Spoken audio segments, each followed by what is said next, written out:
இந்தியாவும் இஸ்ரேலும் பயங்கரவாதத்திற்கு எதிரான சகிப்புத்தன்மை கொள்கையை பகிர்ந்து கொள்கின்றன என இஸ்ரேலுக்கு சென்ற மத்திய அமைச்சர் ஜெய்சங்கர் பேசியுள்ளது கவனம் பெற்றுள்ளது. இஸ்ரேல் நாட்டுக்கு மத்திய வெளியுறவுத்துறை அமைச்சர் ஜெய்சங்கர் அரசுமுறை பயணம் மேற்கொண்டுள்ளார்.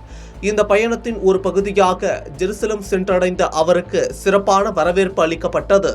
இந்தியாவின் முதலீட்டை முன்னெடுத்துச் செல்வது, புதிய கண்டுபிடிப்பில் ஒத்துழைப்புடன் செயல்படுவது பற்றி அந்நாட்டு பொருளாதாரம் மற்றும் தொழில்துறை அமைச்சருடனான சந்திப்பின் போது ஆலோசனை மேற்கொண்டார். பின்னர் இஸ்ரேல் பிரதமர் பெஞ்சமின் நெதன்யாகுவை நேரில் சந்தித்து பேசினார்.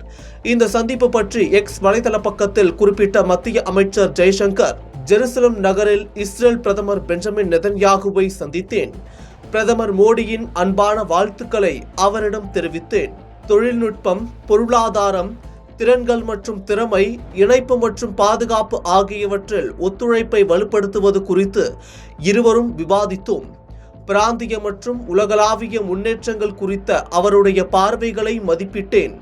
நமது நல்லுறவு இன்னும் பலப்படும் என்ற நம்பிக்கை உள்ளது என பதிவிட்டுள்ளார்.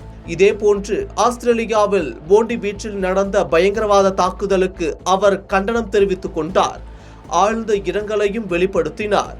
பயங்கரவாதத்திற்கு எதிரான சகிப்புத்தன்மை கொள்கையை இந்தியாவும் இஸ்ரேலும் பகிர்ந்து கொள்கின்றன.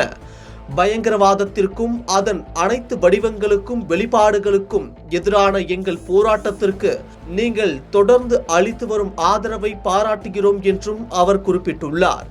ஆஸ்திரேலியாவின் போண்டி பீச்சில் நடந்த துப்பாக்கிச் சூட்டில் 16 பேர் கொடூரமாக கொல்லப்பட்டது குறிப்பிடத்தக்கது.